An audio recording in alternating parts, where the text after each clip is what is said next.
4. Calypso. Mr. Leopold Bloom ate with relish the inner organs of beasts and fowls. He liked thick giblet soup, nutty gizzards, a stuffed roast heart, liver slices fried with crust crumbs, fried hencods, roes. Most of all he liked grilled mutton, kidney, which gave to his palate a fine tang of faintly scented urine. Kidneys were in his mind as he moved about the kitchen softly, writing her breakfast things on the humpy tray. Gelid light and air were in the kitchen, but out of doors, gentle summer morning everywhere. Made him feel a bit peckish. The coals were reddening. Another slice of bread and butter. 3, 4, right? She didn't like her plate full. Right. He turned from the tray, lifted the kettle of the hob, and set it sideways on the fire. It sat there, dull and squat, its spout stuck out. Cup of tea soon. Good. Mouth dry. The cat walked stiffly round a leg of the table, with tail on high. Meow. Oh, there you are, Mr. Bloom said, turning from the fire. The cat mewed in answer and stalked again stiffly round a leg of the table, mewing. Just how she stalks over my writing table. Purr. Scratch my head. Purr. Mr. Bloom watched curiously, kindly, the lithe black form, clean to see the gloss of her sleek hide, the white button under the butt of her tail, the green flashing eyes. He bent down to her, his hands on his knees. Milk for the pussins, he said. Meow, the cat cried. They call them stupid. They understand what we say better than we understand them. She understands all she wants to. Vindictive, too, cruel, her nature. Curious mice never squeal. Seem to like it. Wonder what I look like to her. Height of a tower. No, she can jump me. Afraid of the chickens. She is, he said mockingly, afraid of the chook-chooks. I never saw such a stupid pussins as the pussins. Meow, the cat said loudly. She blinked up out of her avid, shame-closing eyes, mewing plaintively and long, showing him her milk-white teeth. He watched the dark eye-slits narrowing with greed till her eyes were green stones. Then he went to the dresser, took the jug Hanlon's milkman had just filled for him, poured warm bubbled milk on a saucer, and set it slowly on the floor. Grrr, she cried, running to lap. He watched the bristles shining whirlily in the weak light as she tipped 3 times and licked lightly. Wonder if it's true if you clip them, they can't mouse after. Why? They shine in the dark, perhaps the tips. Or kind of feelers in the dark, perhaps. He listened to her licking lap. Ham and eggs? No. No good eggs with this drought. Want pure fresh water. Thursday, not a good day either for mutton kidney at Buckley's. Fried with butter, a shake of pepper. Better a pork kidney at Dulugat's. While the kettle is boiling. She lapped slower, then licking the saucer clean. Why are their tongues so rough? To lap better all porous holes. Nothing she can eat. He glanced round him. No. On quietly creaking boots, he went up the staircase to the hall, paused by the bedroom door. She might like something tasty. Thin bread and butter she likes in the morning. Still, perhaps, once in a way. He said softly in the bare hall, "I'm going round the corner. Be back in a minute." And when he had heard his voice say it, he added, "You don't want anything for breakfast?" A sleepy, soft grunt answered, "Min."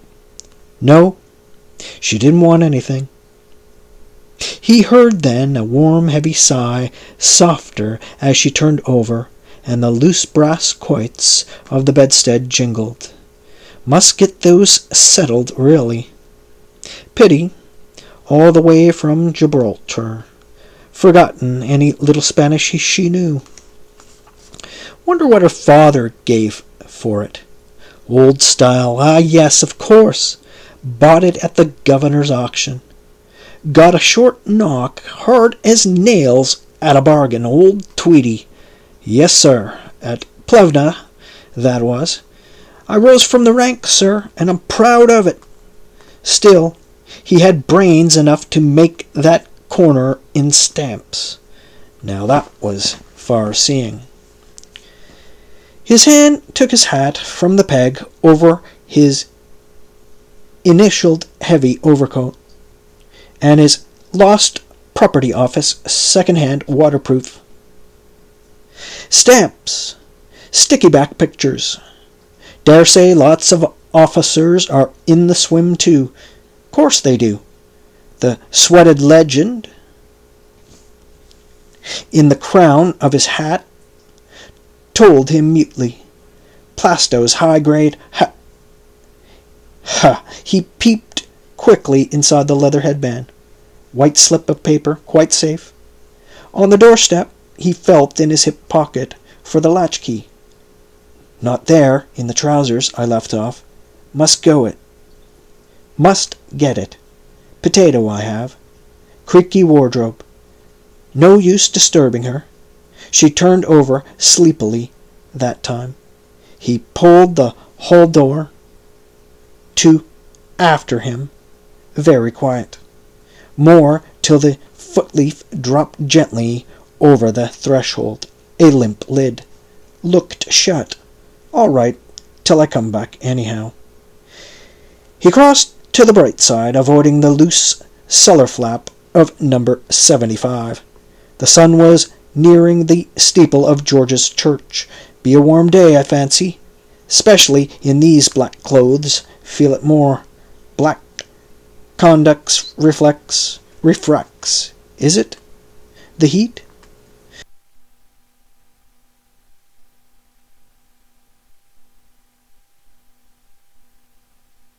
But I couldn't go in that light suit. Make a picnic of it. His eyelids sank quietly, often as he walked in happy warmth. Bowls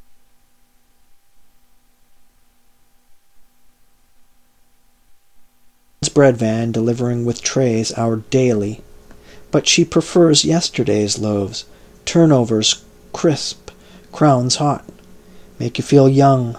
Somewhere in the east, early morning, set off at dawn. Travel round in front of the sun.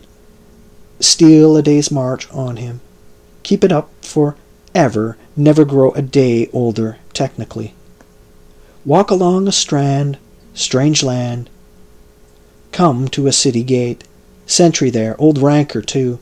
Old Tweedies, big moustaches, leaning on a long kind of spear. Wander through on streets. Turbane faces going by. Dark caves of carpet shops. Big man Turco the Terrible, seated cross-legged, smoking a coiled pipe. Cries of sellers in the streets. Drink water scented with fennel sherbet. Dander along all day. Might meet a robber or two. Well meet him. Getting on to sundown. The shadows of the mosques among the pillars, priest with a scroll rolled up. A shiver of the trees signal the evening wind. I pass on. Fading gold sky. A mother watches me from her doorway. She calls her children home in their dark language. High wall, beyond strings twang. Night sky, moon violet, color of Molly's new garters. Strings. Listen. A girl playing one of those instruments. What do you call them? Dulcimers? I pass. Probably not a bit like it, really. Kind of stuff you read in the track of the sun. Sunburst on the title page. He smiled, pleasing himself. What Arthur Griffith said about the headpiece over the Freeman leader. A home rule sun rising up in the northwest from the laneway behind the Bank of Ireland. He prolonged his pleased smile. Ikey touched that. Home rule sun rising up in the northwest. He approached Larry O'Rourke's. From the cellar grating floated up the flabby gush of porter. Through the open doorway, the bar squirted out whiffs of ginger. Tea dust, biscuit mush, good house. However, just the end of the city traffic. For instance, Maoli's down there, NG, as position.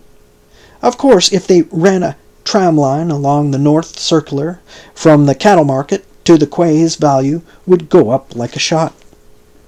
Bald head over the blind, cute old codger. No use canvassing him for an ad. Still, he knows his own business best. There he is, sure enough, my bold Larry, leaning against the sugar bin in his shirt sleeves, watching the apron curate swab up with mop and bucket.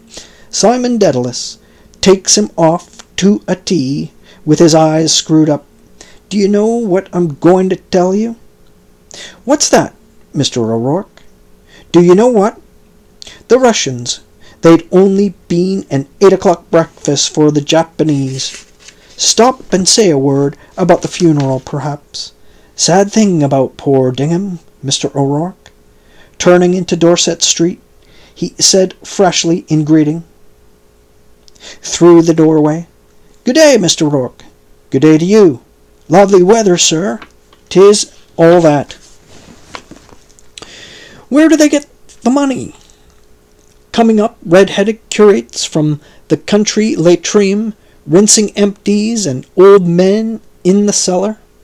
Then lo and behold, they blossom out as Adam Findlaters or Dan Talons. They think of the competition. General thirst. Good puzzle would be cross. Dublin without passing a pub. Save it they can't. Off the drunks, perhaps. Put down 3 and carry 5. What is that? A bob here and there, dribs and drabs? On the wholesale orders, perhaps. Doing a double shuffle with the town travellers. Square it you with the boss, and we'll split the job, see? How much would that tot to off the porter in the month? Say 10 barrels of stuff. Say he got 10% off. Or more, 15. He passed St. Joseph's National School. Brats clamour. Widows open.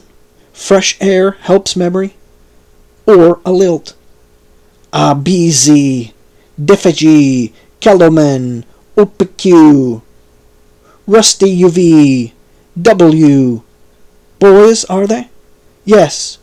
Inishturk, Inishark, Inishbuffin. At their geography. Mine. Sleeve bloom.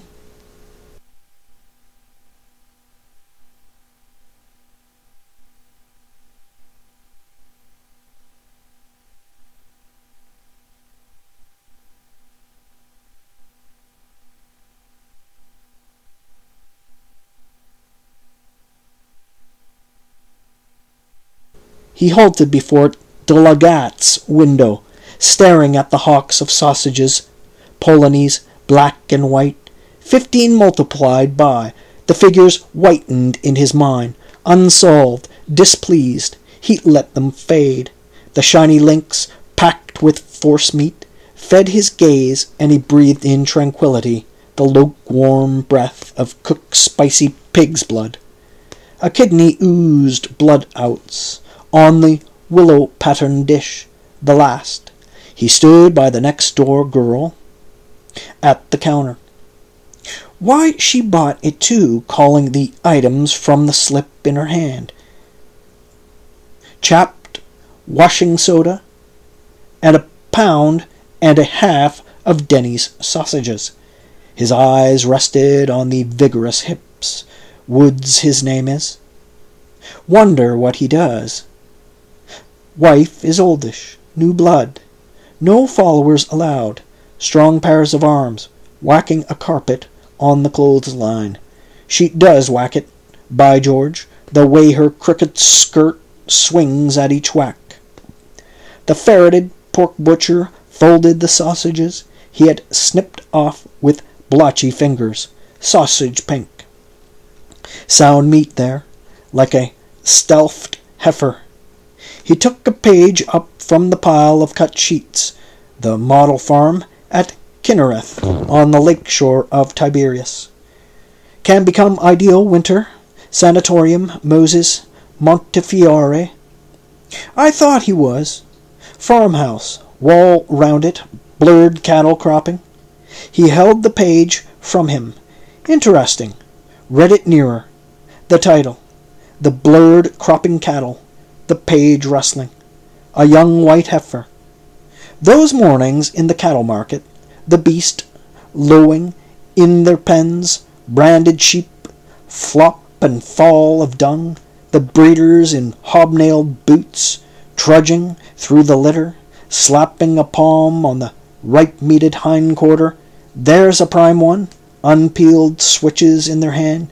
He held the page aslant patiently, bending his senses and his will, his soft subject gaze at rest. The crooked skirt, swinging, whack by whack by whack. The pork butcher snapped 2 sheets from the pile, wrapped up her prime sausages, and made a red grimace. Now, my miss, he said. She tendered a coin, smiling boldly, holding her thick wrist out. Thank you, my miss. And 1 shilling 3 change for you, please. Mr. Bloom pointed quickly, to catch up and walk behind her, if she went slowly, behind her moving hams. Pleasant to see first thing in the morning. Hurry up, damn it. Make hay while the sun shines. She stood outside the shop in sunlight and sauntered lazily to the right. He sighed down his nose. They never understand. Soda-chapped hands, crusted toenails too, brown scapulars in tatters, defending her both ways. The sting of disregard glowed to weak pleasure within his breast. For another, a constable of off-duty cuddling her in Eccles Lane. They like them sizable prime sausage. Oh, please, Mr. Policeman, I'm lost in the wood. 3 please. His hand accepted the moist, tender gland and slid it into his side pocket. Then it fetched up 3 coins from his trousers pocket and laid them on the rubber prickles. They were read quickly, and quickly slid, disc by disc, into the till. Thank you, sir. Another time. A speck of eager fire from Foxier's thanked him. He withdrew his gaze after an instant. No, better not. Another time. Good morning, he said, moving away. Good morning, sir. No sign. Gone. What matter? He walked back along Dorset Street, reading gravely. Agendath Netium Planters Company, to purchase waste sandy tracts from Turkish government and plant with eucalyptus trees, excellent for shade, fuel, and construction.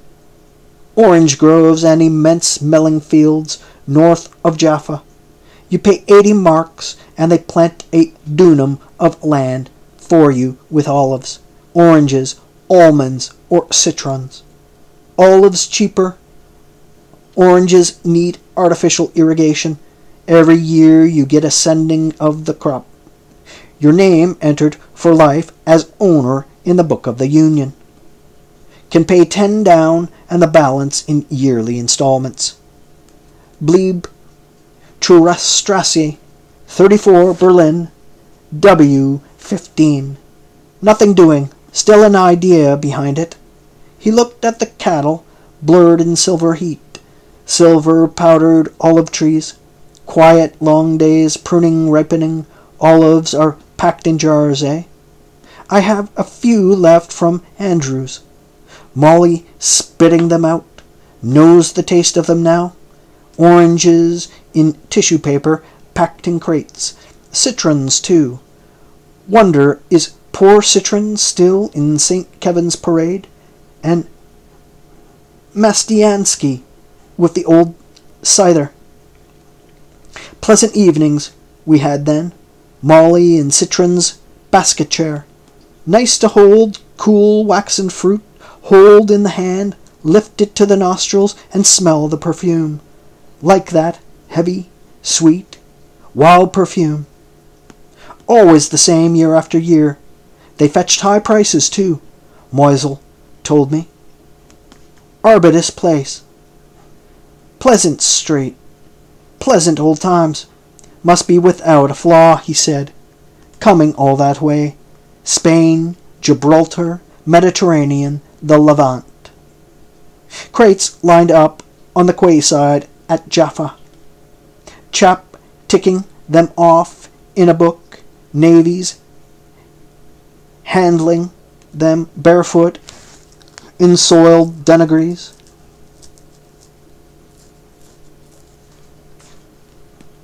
That's navvies handling them barefoot in soiled denegrees. There's, what do you call him? Out of, how do you? Doesn't see.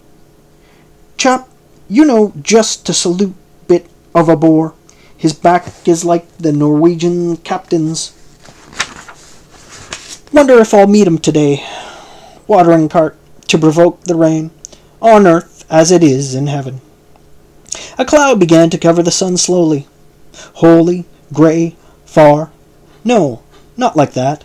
A barren land, bare waste, volcanic lake, the Dead Sea, no fish, weedless, sunk deep in the earth. No wind could lift those waves. Grey metal, poisonous, foggy waters. Brimstone, they called it, raining down the cities of the plain. Sodom, Gomorrah, Edom, all dead names. A dead sea in a dead land, grey and old. Old now, it bore the oldest, the first race. A bent hag crossed from Cassidy's, clutching a nagging bottle by the neck. The oldest people wandered far away over all the earth, captivity to captivity, multiplying, dying, being born, everywhere. It lay there now. Now it could bear no more. Dead, an old woman's, the grey sunken cunt of the world. Desolation, grey horror seared his flesh.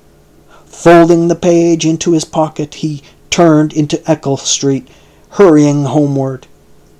Cold oils slid along his veins, chilling his blood, age crusting him with a salt cloak. Well, I am here now.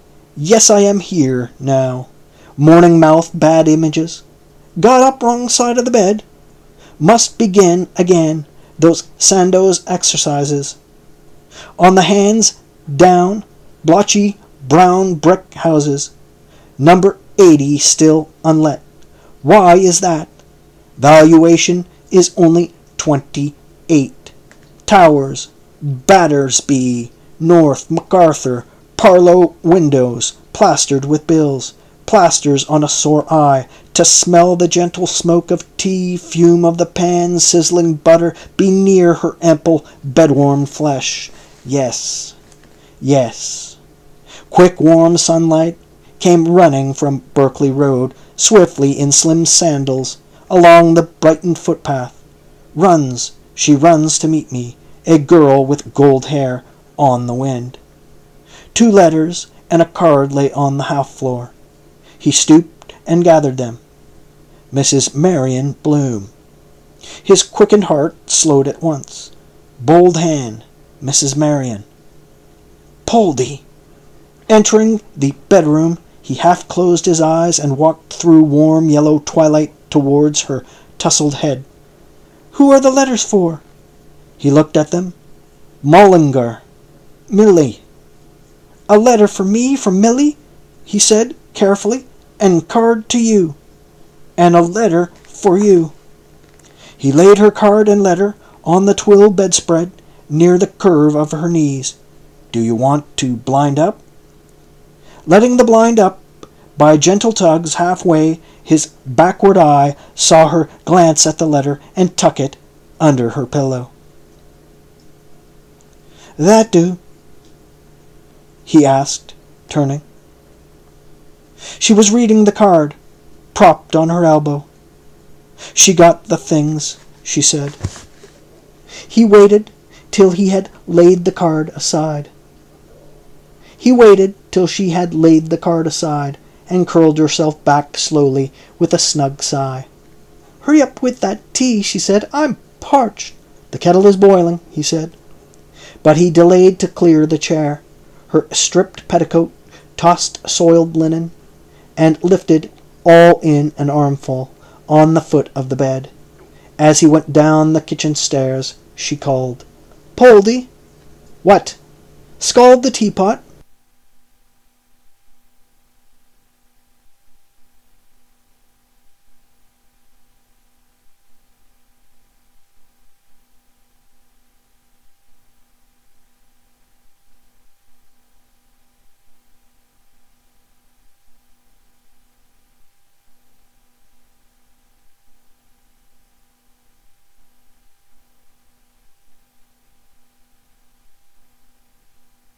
On the boil, sure enough, a plume of steam from the spout.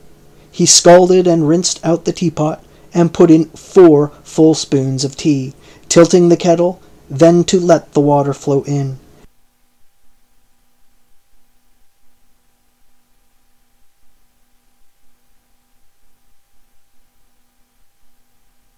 To draw, he took off the kettle, crushed the pan flat on the live coals, and watched the lump of butter slide and melt. While he unwrapped the kidney, the cat mewed hungrily against him. Give her too much meat, she won't mouse. Say they won't eat pork, kosher. Here. He let the blood-smeared paper fall to her and dropped the kidney amid the sizzling butter sauce. Pepper, he sprinkled it through his fingers ringwise from the chipped egg cup. Then he slid open his letter, glancing down the page and over. Thanks, a new tam. Mr. Coghlan. Low, Owl, Picnic. Young student. Blazes Boylan's Seaside Girls. The tea was drawn. He filled his own mustache cup.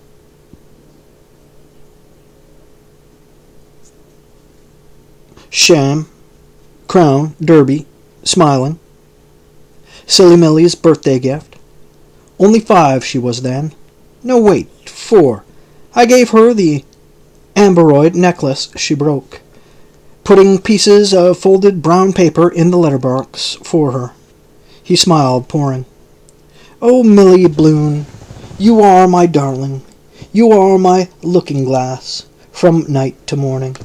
I'd rather have you without a farthing than Katie Keogh with her ass and garden. Poor old Professor Goodwin. Dreadful old case. Still, he was a courteous old chap. Old-fashioned way he used to bow Molly off the platform. And the little mirror in his silk hat. The night Millie brought it into the parlor. Oh, look what I found in Professor Goodwin's hat. All we laughed. Sex breaking out even then. Pert little piece she was. He prodded a fork into the kidney and slapped it over, then fitted the teapot on the tray. Its hump bumped as he took it up.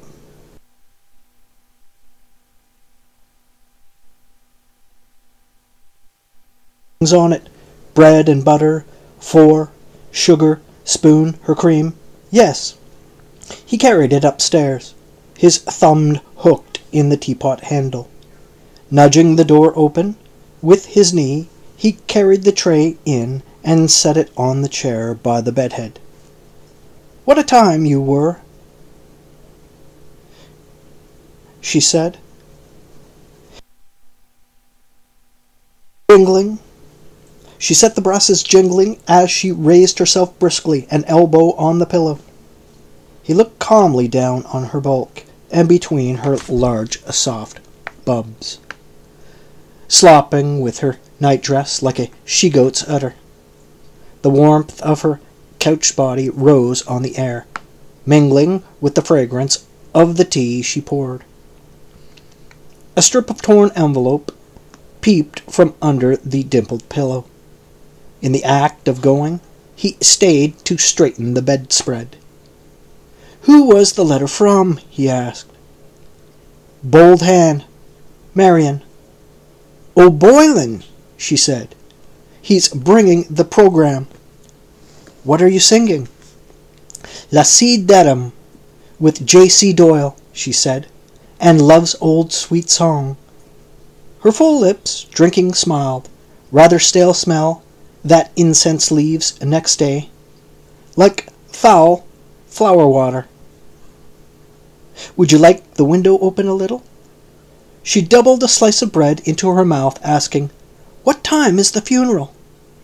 11, I think, he answered. "I didn't see the paper." Following the pointing of her finger, he took up a leg of her soiled drawers from the bed. "No?" Then a twisted grey garter looped around the stocking, rumpled shiny sole. "No. That book. Other stocking. Her petticoat. It must have fell down," she said. He felt here and there. Voglio e non vorrei. Wonder if she pronounces that right. Voglio. Not in the bed. Must have slid down. He stooped and lifted the valance. The book, fallen, sprawled against the bulge of the orange-keyed chamber pot. "Show here," she said. "I put a mark in it. There's word I wanted to ask you." She swallowed a draught of tea from her cup, held by knot handle, and having wiped her fingertips smartly on the blanket, began to search the next within the hairpin, till she reached the word. "Met him what?" he asked. "Here," she said. "What does that mean?" He leaned downward and read her near-polished thumbnail. Metapsychosis. Yes. Who's he when he's at home? Metapsychosis, he said, frowning. It's Greek, from the Greek. That means the transmigration of souls. Oh, rocks, she said. Tell us in plain words. He smiled, glancing askance at her mocking eyes, the same young eyes, the first night after the charades, Dolphin's Barn. He turned over the smudged pages. Ruby, the pride of the ring. Hello. Illustration. Fierce Italian with carriage whip. Must be Ruby Pride of the on the floor naked. She kindly lent. The monster Maffei desisted and flung his victim from his with an oath. Cruelty behind it all. Doped animals. Trapeze at Hengler's. Had to look the other way. Mob gaping. Break your neck and we'll break our sides. Families of them. Bone them young so they... Metapsychosis. That we live after death. Our souls. That a man's soul after he dies. Dignam's soul. Did you finish it? He asked. Yes, she said. There's nothing smutty in it. Is she in love with the first fellow all the time? Never read it. Do you want another? Yes, get another of Paul de Kock's. Nice name he has. She poured more tea into her cup, watching it flow sideways. Must get the Capel Street Library book renewed, or they'll write to Kearney, my guarantor. Reincarnation, that's the word. Some people believe, he said, that we go on living in another body after death, that we lived before. They call it reincarnation. That we all lived before on the earth thousands of years ago or some other planet. They say we have forgotten it.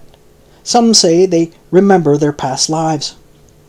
The sluggish cream wound curdling spirals through her tea. Better remind her of the word metapsychosis. An example would be better. An example? The bath of the nymph over the bed. Give away with the Easter number of photo bits. Splendid masterpiece in art colors. Tea before you put milk in. Not unlike her with her hair down, slimmer. 3 and 6 I gave for the frame. She said it would look nice over the bed. Naked nymphs. Greece. And, for instance, all the people that lived then. He turned the pages back. Metapsychosis, he said, is what the ancient Greeks called it. They used to believe you could be changed into an animal or a tree, for instance. What they called nymphs, for example. Her spoon ceased to stir up the sugar. She gazed straight before her, inhaling through her arched nostrils. There's a smell of burn, she said. Did you leave anything on the fire? The kidney! He cried suddenly.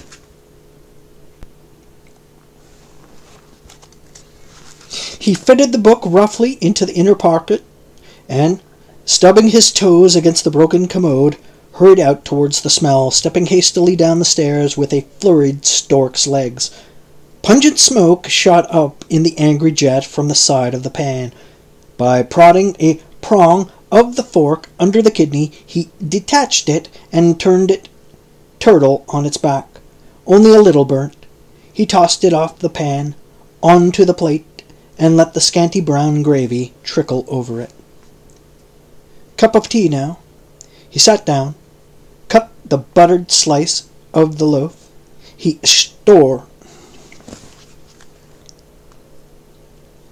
shore away the burnt flesh and flung it to the cat. Then he put a forkful into his mouth, chewing with discernment and toothsome pliant meat. Done to a turn, a mouthful of tea. Then he cut away dies of bread, sopped one in the gravy, and put it in his mouth. What was that about some young student and a picnic? He creased out the letter at his side, reading it slowly as he chewed, sopping another die of bread in the gravy and raising it to his mouth. Dearest Papley, thanks ever so much for the lovely birthday present. It suits me splendid. Everyone says I'm quite the belle in my new tam. I got Mummy's lovely box of creams, and I'm writing. They are lovely. I am getting on swimming in the photo business now. Mr. Coghlan took one of me, and Mrs. will send when developed. We did great biz yesterday. Fair day, and all the beef to the heels were in. We are going to Low Owel on Monday with a few friends to make a scrap picnic. Give my love to Mummy and to yourself a big kiss and thanks. I hear them at the piano downstairs. There is to be a concert in the Greenville Arms on Saturday. There is a young student comes here some evenings named Bennon. His cousins, or something, are big swells, and he sings Boylan's. I was on the pop of writing Blazes Boylan's song about those seaside girls. Tell him silly Millie sends my best respects.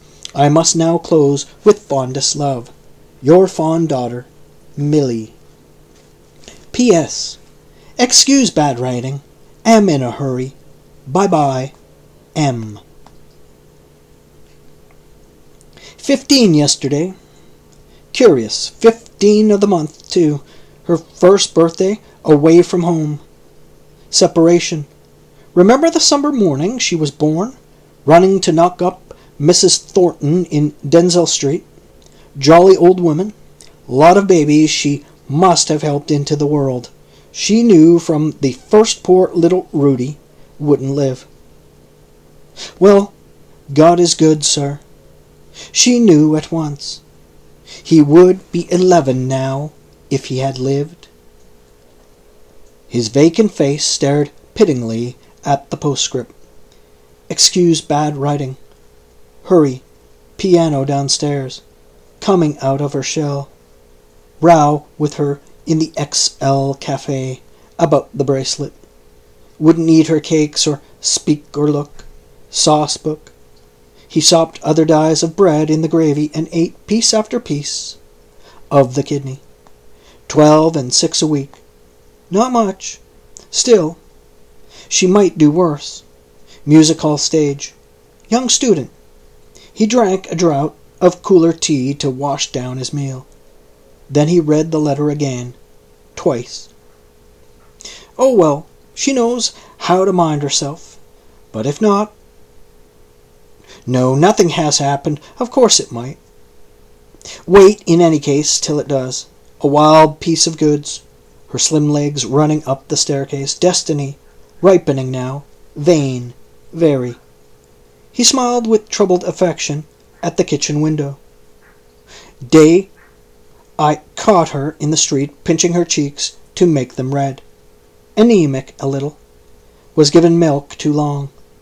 On the Iram's King, that day round the Kish, damned old tub pitching about. Not a bit funky, her pale blue scarf loose in the wind with her hair. Seaside girls, torn envelope. All dimpled cheeks and curls, your head, it simply swirls. Seaside girls, torn envelope. Hands stuck in his trousers, pockets, Jarvey off for the day singing. Friend of the family. Swirls, he says. Pier with lamps, summer evening, band. Those girls, those lovely seaside girls. Millie too. Young kisses, the first, far away now past. Mrs. Marion, reading, lying back now, counting the strands of her hair, smiling, braiding. A soft qualm regret flowed down his backbone, increasing. Will happen, yes. Prevent, useless, can't move. Girl's sweet light lips. Will happen too. He felt the flowing qualm spread over him. Useless to move now. Lips kissed, kissing, kissed. Full, gluey woman's lips. Better where she is down there. Away. Occupy her. Wanting a dog to pass the time. Might take a trip down there. August bank holiday. Only 2 and 6 return. 6 weeks off, however. Might work a press pass. Or through McCoy. The cat, having cleaned all her fur, returned to the meat-stained paper, nosed at it, and stalked to the door. She looked back at him, mewing. Wants to go out. Wait before the door sometime. It will open. Let her wait. Has the fidgets. Electric. Thunder in the air. Was washing at her ear with her back to the fire, too. He felt heavy, full. Then a gentle loosening of his bowels. He stood up, undoing the waistband of his trousers. The cat mewed to him. Meow, he said in answer. Wait till I'm ready. Heaviness. Hot day coming. Too much trouble to fag up the stairs to the landing. A paper he liked to read at stool. Hope no ape comes knocking just as I'm... In the table drawer he found an old number of Titbits. He folded it under his armpit, went to the door and opened it. The cat went up in soft bounds. Wanted to go upstairs, curl up in a ball on the bed. Listening, he heard her voice. "Come, come, pussy, come." He went out through the back door into the garden, stood to listen towards the next garden. No sound. Perhaps hanging clothes out to dry. The maid was in the garden. Fine morning. He bent down to regard a lean file of spearmint growing by the wall. Make a summer house here. Scarlet runners, Virginia creepers. Want to manure the whole place over. Scabby soils. A coat of liver of sulphur. All soil like that without dung. Household slops. Loam.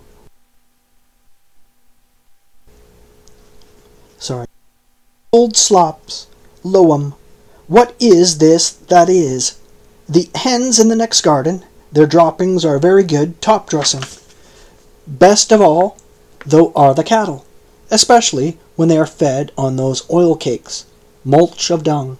Best thing to cleans ladies' kids' gloves. Dirty cleans. Ashes, too.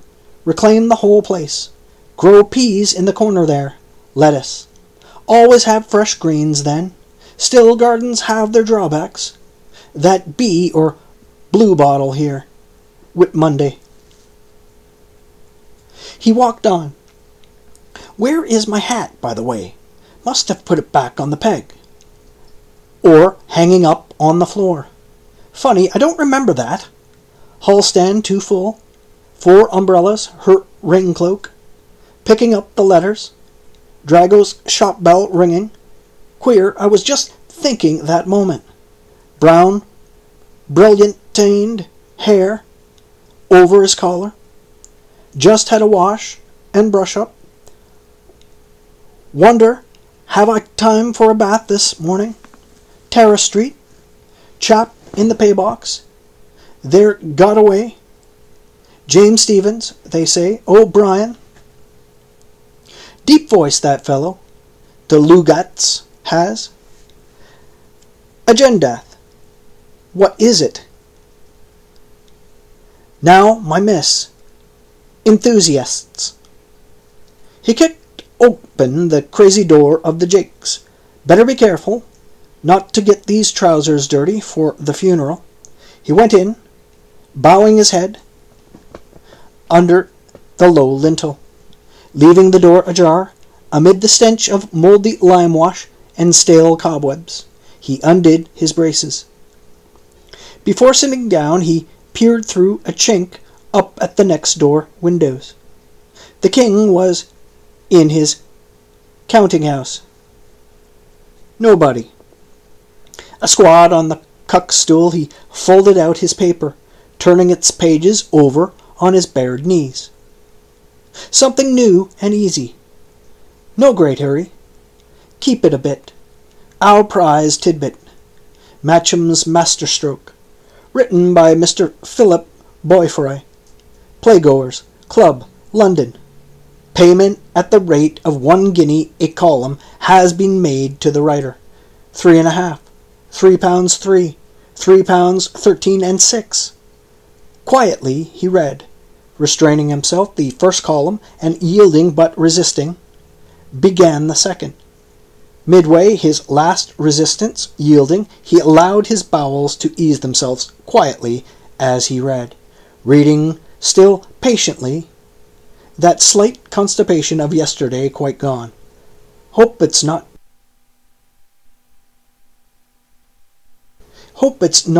too big. Bring on piles again. No, just right. So. Costive. 1 tabloid of Cascara, Sagrada. Life might be so. It did not move or touch him, but it was something quick and neat. Print anything now. Silly season. He read on, seated calm above his own rising smell. Neat, certainly. Matcham often thinks of the masterstroke by which he won the laughing witch, who now begins and ends morally, hand in heart, smart. He glanced back through what he had read, and, while feeling his water flow quietly, he envied kindly Mr. Beaufray, who had written it, and received payment of £3, 13 and 6. Might manage a sketch by Mr. and Mrs. L.M. Bloom. Invent a story for some proverb. Which time I used to try jotting down on my cuff what she said dressing. Disliked dressing together. Nicked myself shaving. Biting her nether lip. Hooking the placket of her skirt. Timing her.